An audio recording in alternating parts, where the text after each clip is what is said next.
Sahabat Suara Tapian TV, saya berbincang dengan Dr. Mangasi Panjaitan. Beliau adalah seorang cendekiawan, pengajar, dosen, bahkan pernah menjadi rektor dari Universitas Empu Tatular. Dia banyak juga menulis, bahkan memperbincangkan gotong royong Pancasila, dan itulah yang kita mau tanya, bagaimana nilai-nilai Pancasila itu terus kita dengungkan. Kita merasa di tahun politik ini banyak nilai-nilai Pancasila yang tidak lagi kita jalankan, pragmatisme, tidak ada proses, dan kita akan lihat apa sih pentingnya kita menghargai nilai-nilai Pancasila itu. Horas Pak Panjaitan.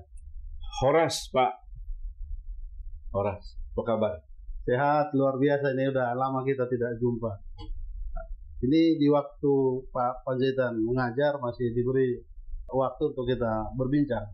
Kita mau tanya itu, apa sih kesan dan perasaan Pak Panjaitan melihat kondisi sekarang kalau kita hubungkan dengan kita negara berpancasila, tapi nilai-nilai etika moral itu sepertinya tidak ada begitu.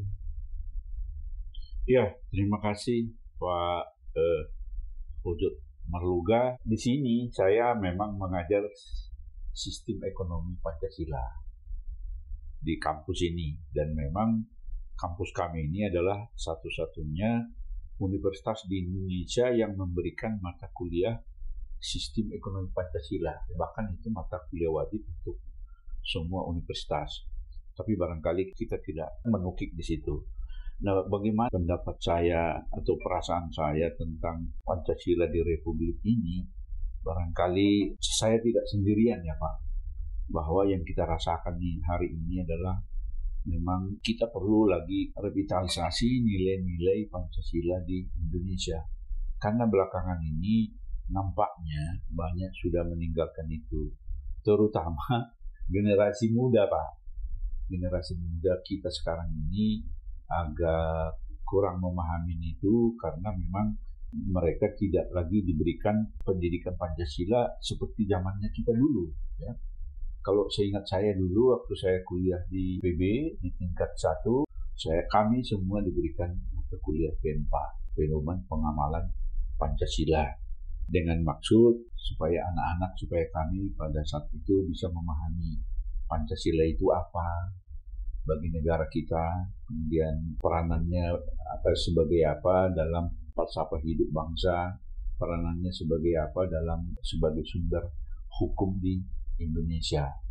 Kalau kita sedikit lebih menukik kepada kondisi politik kita saat ini, memang nampaknya Pancasila kita ini agak terabaikan, Pak. Itu juga menimbulkan suatu keprihatinan ya bagi kita semua, seolah-olah Pancasila itu tidak begitu mendapat perhatian lagi bagi permainan politik kita. Kenapa? Karena banyak hal kita melihat di lapangan sana, apapun akan dilakukan orang untuk mencapai tujuannya. Itu yang secara umum paling tidak bisa saya lihat di lapangan saat ini. Seingat saya pernah mengundang Pak Mangasi dan beberapa narasumber juga dosen, kita bicara tentang nilai-nilai Pancasila itu di satu stasiun radio yang bertepatan saya host. Juga pernah kita bahas juga itu di wawancara saya langsung dengan Bapak, karena saya ingat juga Pak Mangasi kan juga menulis bersama-sama dengan teman-teman tentang nilai-nilai Pancasila itu. Karena nilai-nilai Pancasila itu kan butirnya ada ketuhanan, ada kemanusiaan, ada persatuan, ada kerakyatan, lalu ada keadilan sosial.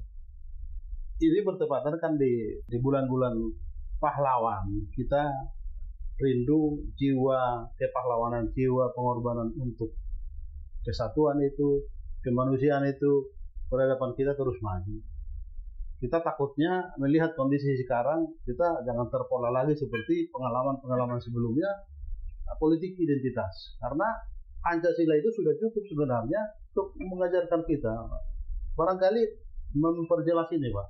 Kita ingin penjelasan Pak Mangasi. Baik, terima kasih. Memang dalam beberapa waktu yang lalu kita cukup memperhatikan kondisi bangsa kita ya, karena dalam Pilpres maupun Pilgub pernah muncul politik identitas. Ya. Yang menurut pengamatan saya, Pak, politik identitas itu ternyata menguras energi kita sebagai bangsa. Iya. Menguras. Kita terbelah. Kejadian Pilpres dan Pilgub yang menggunakan narasi itu sebenarnya sudah lama berlalu. Namun apa yang bisa kita lihat hari ini, sisanya atau residunya masih terasa, Pak. Masih terasa. Paling tidak saya bisa merasakan itu. Bahwa politik identitas itu masih terasa sisanya. Walaupun sebenarnya Pilpres sudah 5 tahun yang lalu. Ya. Bahkan Pilgub juga sudah lebih dari 5 tahun yang lalu. Sisanya ini menjadi pekerjaan besar bagi kita semua dan sangat memperhatikan. Tapi barangkali jangan-jangan ini hanya perasaan saya, barangkali perlu dilakukan suatu penelitian singkat untuk menguji lebih dalam apakah betul ya seperti itu yang dirasakan. Politik identitas itu, Pak, sebenarnya kalau kita lihat itu sebenarnya sudah mengkhianati Pancasila. Sudah mengkhianati Pancasila. Bukan saja mengingkari sila ketiga dari Pancasila, yaitu Persatuan Indonesia, tapi juga mengingkari sila pertama, ketuhanan yang Maha Esa, dan juga sila kedua, kemanusiaan yang adil dan beradab. Mengapa saya katakan begitu? Menurut yang saya pahami, Pak, Tuhan itu tidak pernah membeda-bedakan manusia. Tidak pernah membedakan manusia. Tuhan, manusia itu sama. Makhluk ciptaan yang Dia sayangi.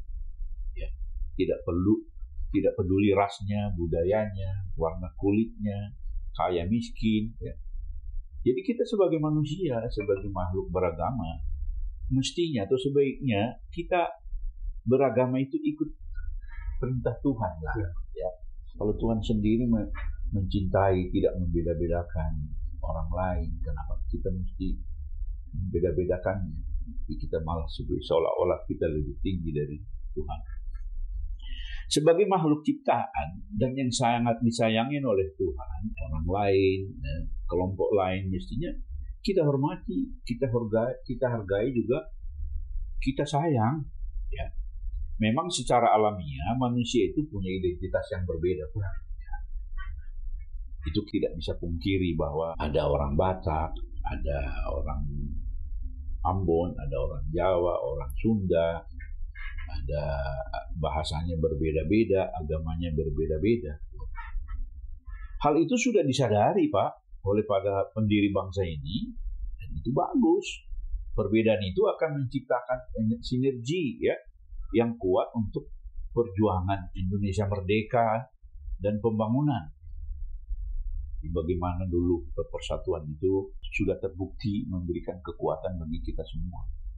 Oleh sebab itu, Bhinneka Tunggal Ika dan sila ketiga Persatuan Indonesia merupakan pesan dari para pendiri bangsa kita kepada kita semua untuk tetap kita jaga, tetap kita rawat. Ketika kita bersatu, Pak, terbukti itu menjadi kekuatan yang sangat dahsyat, sangat dahsyat. Mengapa saya mengatakan begitu? Sumpah Pemuda, sebagaimana kita ketahui, itu pada 28 Oktober 1928, mungkin bagi yang lupa mungkin saya akan bacakan ya Pak, bahwa terutama generasi muda. Terutama buat generasi muda, Sumpah Pemuda tahun 1928 pada tanggal 28 Oktober, mereka para pemuda Indonesia waktu itu yang hadir dari berbagai daerah, mereka mengikrarkan sumpah. Itu yang pertama, kami putra-putri Indonesia mengaku bertumpah darah yang satu, tanah air Indonesia. Kedua, kami putra dan putri Indonesia mengaku berbangsa yang satu, bangsa Indonesia. Dan yang ketiga, kami putra dan putri Indonesia menjunjung bahasa persatuan, bahasa Indonesia. Ini merupakan salah satu pernyataan politik. Salah satu pernyataan politik ketika itu bahwa kita sebagai satu kesatuan bangsa. Lihat apa yang terjadi, Pak. Setelah Sumpah Pemuda, lihat apa yang terjadi. Kita hanya butuh 17 tahun, Pak, untuk merdeka. Luar biasa, ya.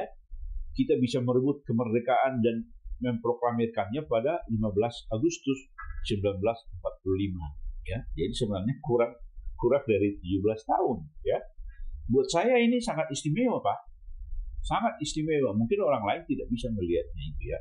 Buat saya ini sangat istimewa. Itu kekuatan dari persatuan itu sendiri.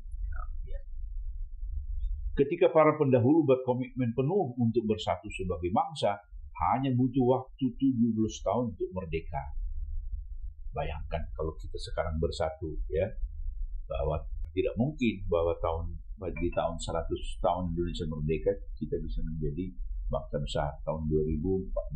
Ketika para pendahulu bersatu, kita sudah terbukti bahwa kita butuh 17 tahun untuk merdeka. Fakta itu harus menjadi catatan bagi kita semua, Pak, bagi semua anak bangsa hari ini, ya, bahwa itu bukti sejarah bahwa kita hebat asal kita bersatu. Saya ulangi, semboyan yang telah kami kenal sejak kecil, mungkin Bapak juga masih ingat ini waktu kita kecil, SD, SMP, bersatu kita kuat, bercerai kita runtuh. Ya. Semboyan ini saya kira bukan lahir begitu saja, Pak. Ini merupakan, menurut pemahaman saya, semboyan ini merupakan kesimpulan dari sejarah kehidupan berbangsa dan bernegara di Nusantara. Dan saya kira semboyan itu tidak hanya berlaku di sini, juga diakui di belahan bumi manapun. Sekali lagi, beda warna kulit, beda bahasa, beda budaya, beda agama adalah sesuatu yang alamiah. Perbedaan janganlah ditonjolkan, apalagi dijual dalam pilpres, pilgub, pilwakot, dan lain-lainnya.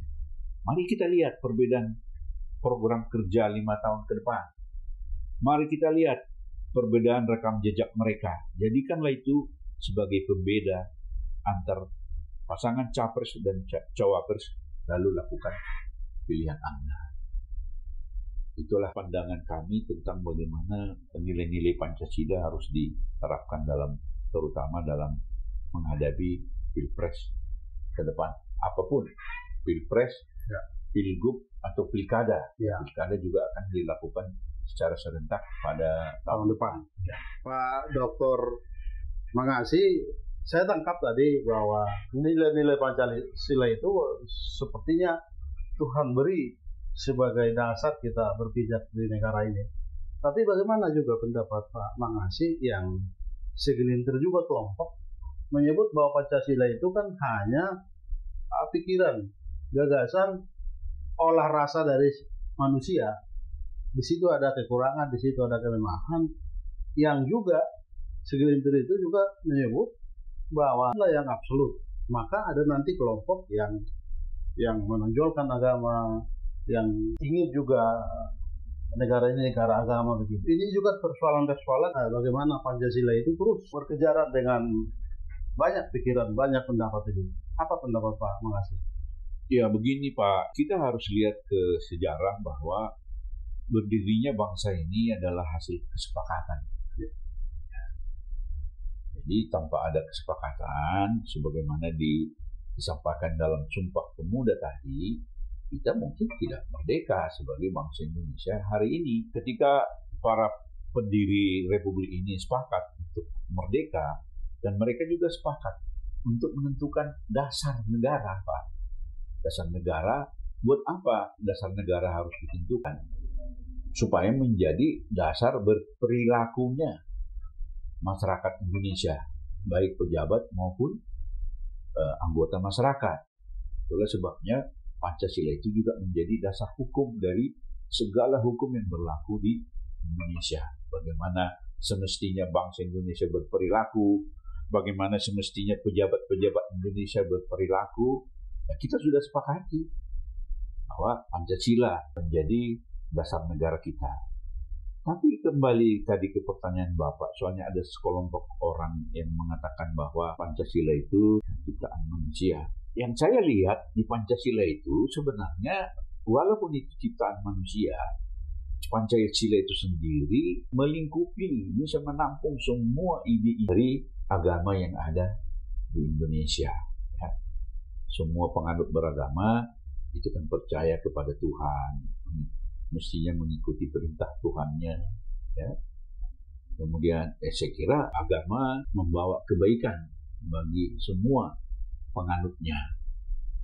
Jadi kembali kepada kesepakatan tadi, kalau kita masih sepakat dengan negara ini sebagai negara Pancasila NKRI yang berada dari Sabang sampai Merauke, kemudian kalau kita masih sepakat itu masih kita pertahankan, ya kita juga sepakat, kita sudah sepakat bahwa Pancasila adalah dasar negara kita.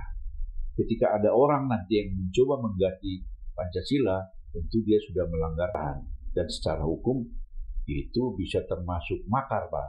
Ya, melanggar kesepakatan itu secara hukum bisa makar. Nanti bisa juga jadi berurusan dengan pengadilan. Pak Mangasih, kalau kita ingat para pendiri bangsa ini, founding father kita ini kan sudah bersepakat. Kita tahu juga perbincangan mereka waktu mendirikan bangsa ini banyak perdebatan. Ada pikiran, pendapat dari berbagai identitas, termasuk identitas agama itu. Kita ingat kalau kita belajar sejarah, tentu Pak Mangasih yang lebih dalam mengerti ini, kan kesepakatan itu misalnya kelompok mayoritas juga mau menghapus 7 kata dari Piagam Jakarta itu, ya, untuk menemukan kata agar semua terangkul. Karena permintaan kelompok timur waktu itu ya diidentitaskan sebagai orang Kristen, meminta 7 kata itu tidak masuk begitu, dan sepakat begitu. Artinya kan sudah clear, walaupun kita tahu tidak mudah, tapi kan terus teruji dalam perjalanan sejarah juga. Memang yang membuat kita juga miris, di samping Pancasila, undang-undang dasar kita yang terus masih berproses, tapi banyak juga tangan-tangan kekuasaan juga sepertinya juga tidak hormat dengan undang-undang kita itu. Dia bisa menggunakan undang-undang dengan semau gue begitu. Bagaimana pendapat Pak Mangasih? Kalau dia berkuasa, dia lebih berhak mengatur dan menggunakannya lagi. Ya memang kalau kita lihat ya, banyak memang yang seperti itu. Pertanyaan kita adalah apakah dia tidak paham Pancasila, atau memang dia paham tapi sengaja melanggarnya? Ya. Bisa jadi memang tidak paham, ya, bisa jadi paham tapi melanggarnya. Bagi yang tidak paham, tentu saja sebagai pejabat negara itu sangat memprihatinkan, ya. Jadi pejabat di negeri ini kan harus paham konstitusi, ya. Karena itu salah satu tugas dia sebagai pejabat negara, kan harus melaksanakan konstitusi, ya. Karena jika tidak, nanti dia akan menyimpang dalam melaksanakan tugas-tugasnya. Dia tidak tahu dia fungsinya apa, kewajibannya apa kepada rakyat. Yang namanya pejabat sebenarnya punya kewajiban kepada rakyat, karena dalam konstitusi ada hak-hak rakyat yang harus pemerintah, misalnya hak untuk mendapatkan pekerjaan. Keadilan sosial itu yang selalu melukai orang miskin, misalnya selalu dimanfaatkan. Iya. Ya, artinya akhirnya berdampak ke situ kan, Pak. Ketika pejabat tidak memahami atau tidak melakukan kewajiban konstitusinya, maka yang terjadi adalah ketidakadilan secara ekonomi maupun sosial, ya. Jadi pertanyaan berikut, kalau dia paham lalu tidak melaksanakannya, kenapa? Barangkali begini, Pak, Pancasila ini kan hanya merupakan hukum moral, ya Pak, hukum moral, dan tidak terlalu jelas sanksinya. Apa sanksinya bagi bagi pejabat yang tidak melaksanakan Pancasila? Jadi barangkali memang harus Pancasila itu harus diturunkan menjadi hukum positif, tapi saya kira sudah diturunkan menjadi undang-undang atau aturan yang bisa langsung dia punya hukum positif, yang apabila tidak dilaksanakan maka akan ada konsekuensi politik maupun hukumnya. Tapi saya kira sudah dilakukan itu. Tapi memang di sisi lain yang saya perhatikan, Pak, sistem reward dan punishment yang ada di kita saat ini betul-betul memang kurang. Jadi hukum itu katanya tajam ke bawah, tumpul Di atas. ke atas. Jadi kalau tumpul terus, Ya. ya orang akan tetap berperilaku.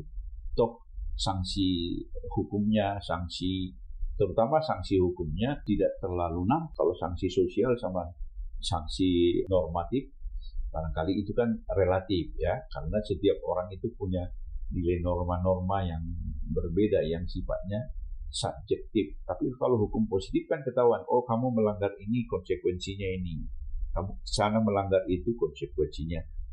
Barangkali memang harus betul-betul kita turunkan Pancasila itu menjadi hukum positif. Ya. Jadi apa dampaknya, apa akibatnya jika pejabat atau setiap warga negara melanggar Pancasila? Misalnya ayat 1 misalnya, ketuhanan yang Maha Esa.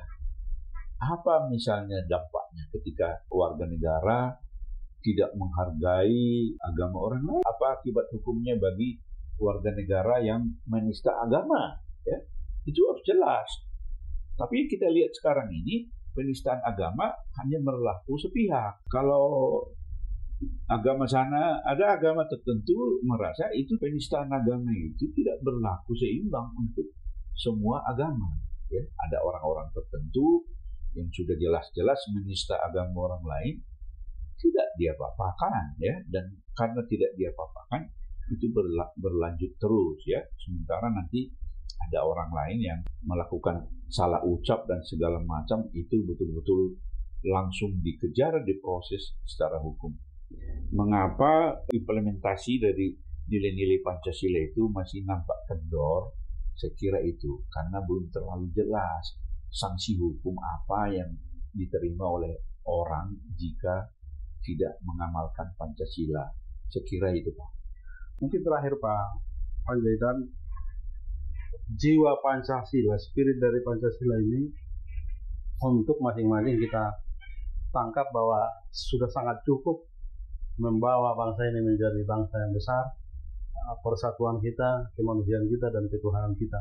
Di situ sudah jelas. Apa yang kembali harus didengung-dengungkan, diulang-ulangi, termasuk kampus universitas juga berperan begitu. Iya, ya.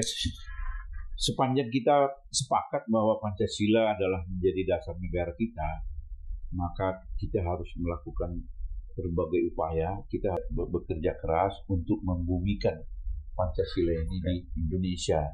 Jadi tidak hanya menghafal sila pertama, sila kedua dan seterusnya yang hanya diucapkan pada saat acara bendera. Oke, kita juga harus mengevaluasi sejauh mana pengamalan Pancasila itu telah dilakukan di Indonesia. Kita melakukan evaluasi secara terus-menerus. Dan ketika kita menemukan ada hal-hal pelanggaran terhadap Pancasila, kita evaluasi mengapa ini terjadi. Ya. Bagaimana solusinya supaya tidak terjadi. Itu kita harus lakukan terus-menerus supaya Pancasila itu membumi.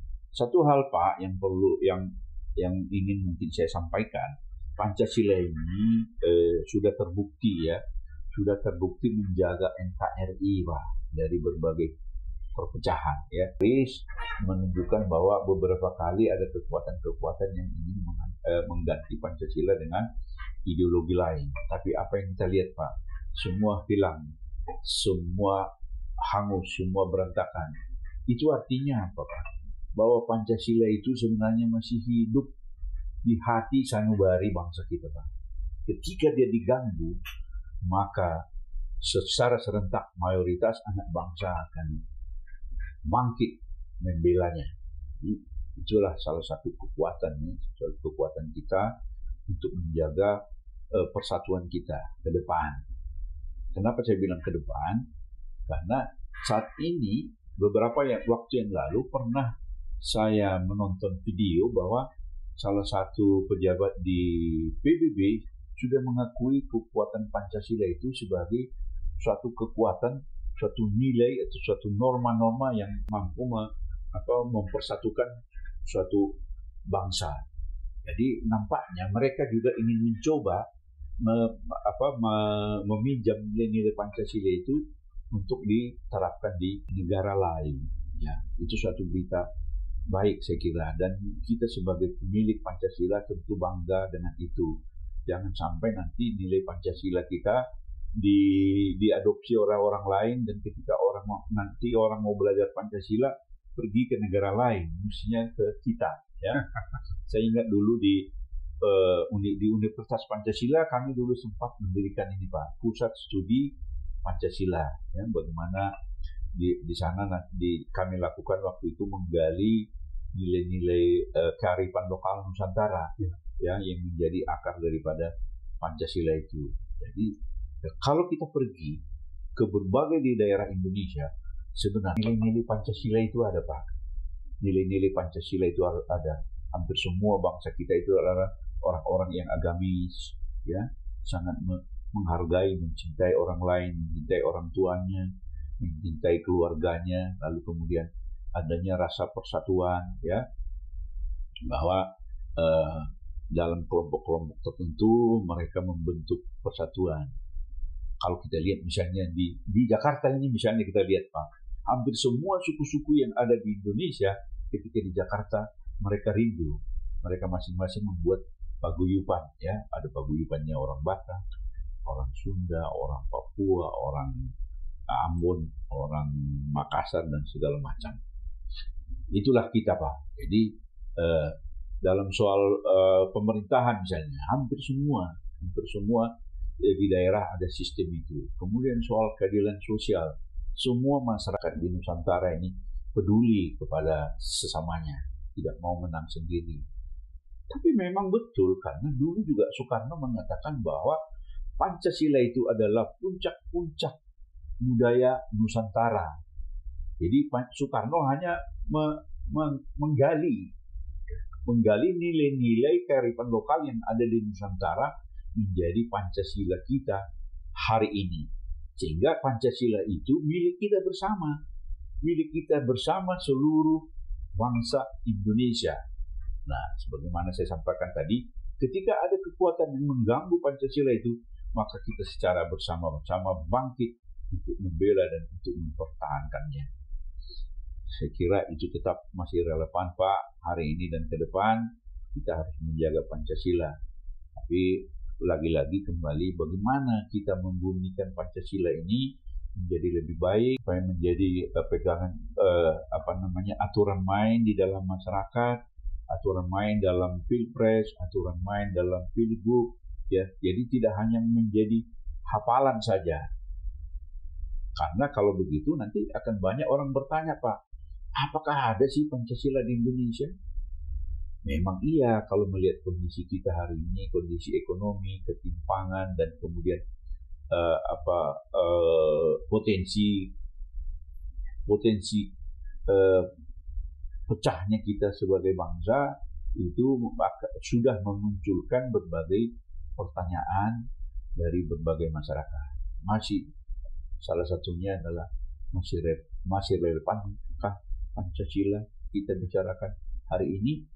Ya, saya kira masih relevan, karena nilai-nilai Pancasila itu adalah nilai-nilai luhur. Memang Pak, kalau kita lihat Pancasila itu terlalu indah Pak, sehingga sangat utopis sebenarnya memang. Tapi itulah cita-cita kita. Bagaimana kita berketuhanan, bagaimana kita dengan manusia lain, bagaimana kita merajut persatuan, bagaimana kita mengelola perbedaan dalam pemerintahan, bagaimana kita membagi hasil-hasil pembangunan kita, itu tetap ya harus, walaupun tidak bisa tercapai sepenuhnya, tapi kita semua yakin, kita semua sepakat, kita menuju ke sana. Jangan belok, jangan mundur. Ya, kapan kita sampai ke sana, kepada kondisi utopis Pancasila itu mari nanti kita lihat. Mungkin 10 tahun lagi, mungkin 20 tahun lagi, itu tidak masalah. Apakah 10 atau 20 tahun lagi, yang masalah adalah jangan sampai kita berbelok arah. Ya, jangan sampai kita berbelok. Nilai-nilai Pancasila itu, walaupun itu utopis, ya sebagai suatu tujuan, saya kira itu bagus ya. Saya jadi garis bawahi tadi apa yang dijelaskan Pak Kasih. Ini asik ini perbincangannya Pak. berarti nilai Pancasila itu sebenarnya sudah merasuk dan dilaksanakan di masyarakat kita. Kearifan budaya kita juga melaksanakan gotong royong di semua kebudayaan Indonesia ini. Betul. Jadi teringat juga karena tadi disebut Universitas Pancasila, di situ ada satu, seingat saya ada tokoh yang sangat cendekia dan banyak menulis tentang Pancasila, Yudi Latif. Saya juga ingat narasi apa yang disampaikan Bung Karno, Pak Mangasi. Beliau kan sampaikan begini, nilai Pancasila itu kalau diperas, kalau kita misalnya tidak sepakat dengan Pancasila itu 5 sila, bisa diperas jadi 3 Trisila. Lalu bisa diperas lagi, kalau memang tidak sepakat untuk Trisila, bisa diperas lagi menjadi Ekasila, itulah gotong royong. Nilai gotong royong ini kan sebenarnya sudah sangat lama di rahim kebudayaan kita. Di Batak misalnya ada Siadapari, di Sunda misalnya ada gotong, di Jawa misalnya ada kearifan yang memang bersumbu pada nilai-nilai kebersamaan, saling membantu. Mungkin ada tanggapan terakhir, Pak? Ya, betul. Jadi memang kembali ke Bung Karno tadi, dia kan menemukan ini di semua daerah di Indonesia. Gotong royong itu ada, ya. Lalu dia munculkan, ketika dia munculkan itu sebagai suatu nilai luhur bangsa, nggak ada yang protes, karena semua punya. Oh iya, itu kan saya, itu kan gua banget gitu. Kalau orang muda bilang, ya. Di semua daerah itu ada gotong royong. Di semua suku itu ada gotong royong. Nah, ketika itu dimunculkan, ya tidak merasa aneh. Oh itu saya banget gitu. Jadi ke depan sebenarnya itu tetap harus kita pertahankan, terutama dalam pembangunan kita maju. Ya, kita harus bergotong royong sebagai suatu keluarga bangsa.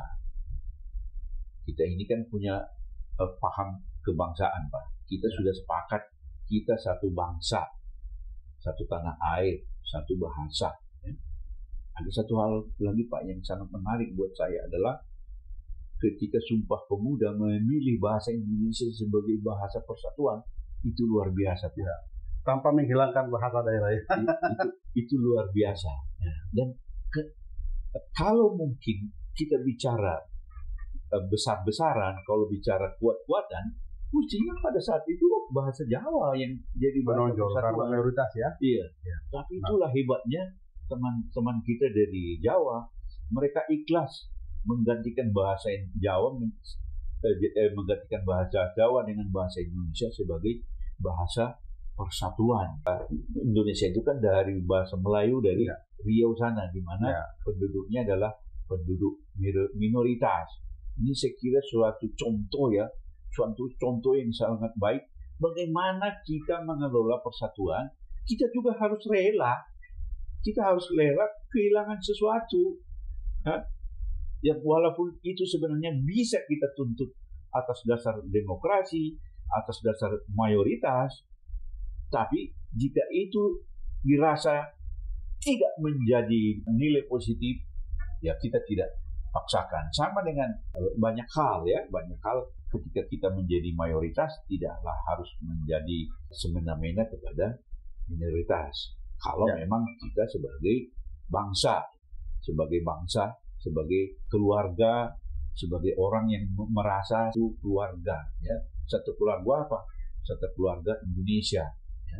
Ketika kita merasa satu keluarga, maka kita harus peduli yang lain. Ibaratnya bagaimana kita satu keluarga di rumah. Jangan ketika namanya keluarga, masa ada satu makanannya enak, ya bisa nambah 2-3 kali, sementara adiknya hanya setengah piring, kemudian nggak bisa nambah. Itu namanya bukan keluarga, ya. Jadi Bung Hatta juga dulu, semualah, ya, bukan hanya Bung Hatta, semua para pendiri kita itu meyakini bahwa kita ini satu keluarga. Keluarga apa? Keluarga Indonesia. Indonesia yang beragam itu memang membutuhkan suatu pengikat atau perikat, ya. Itu namanya Pancasila. Dan luar biasanya bahwa ternyata kita di berbagai suku, berbagai pelosok di tanah air sudah mengamalkan Pancasila itu, atau sudah punya nilai-nilai Pancasila itu dan mereka terapkan di masyarakatnya. Coba tunjukkan ke saya suku mana yang tidak punya agama di Nusantara ini, ya. Walaupun itu agama lokal, ya. Semua suku punya agama lokal, semua suku punya tata cara kehidupan berkeluarga, kemudian semua suku punya tata cara bagaimana mengelola konflik, semua suku punya tata cara bagaimana membagi kekuasaan, membagi sumber-sumber ekonomi di antara mereka. Kalau kita lihat kembali misalnya bagaimana masyarakat Sumatera Barat, ya, bagaimana masyarakat Sumatera Batak menerapkan nilai-nilai kebangsaan itu, kekeluargaan itu, ada yang menarik Pak di keluarga, di budaya kita. Di budaya kita itu semua milik kita, ya. Jadi kalau misalnya mobil siapa itu? Mobil kita.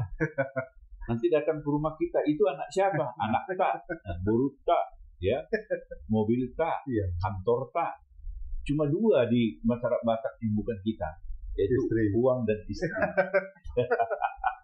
Itu luar biasa itu. Terima kasih Pak Panjaitan atas kesempatan waktu untuk Suara Tepian. Jadi teringat tadi satu hal, sejarah dari kesepakatan bagaimana bahasa Indonesia itu dari akar bahasa Melayu. Saya pernah membaca dan menemukan ternyata sumbernya dari satu pulau masyarakat Melayu asli, di namanya Pulau Penyengat, Pak. Tito Karnavian waktu Kapolri sudah ke sana memastikan memang dari situlah sumber bahasa Melayu asli, kemudian kita pakai di Riau itu, ya? Iya, di Riau, dekat Bengkalis. Iya. Saya kira itu perbincangan kita, Pak. Terima kasih sahabat Suara Tepian sudah mendengar bincang-bincang kami. Melihat ya.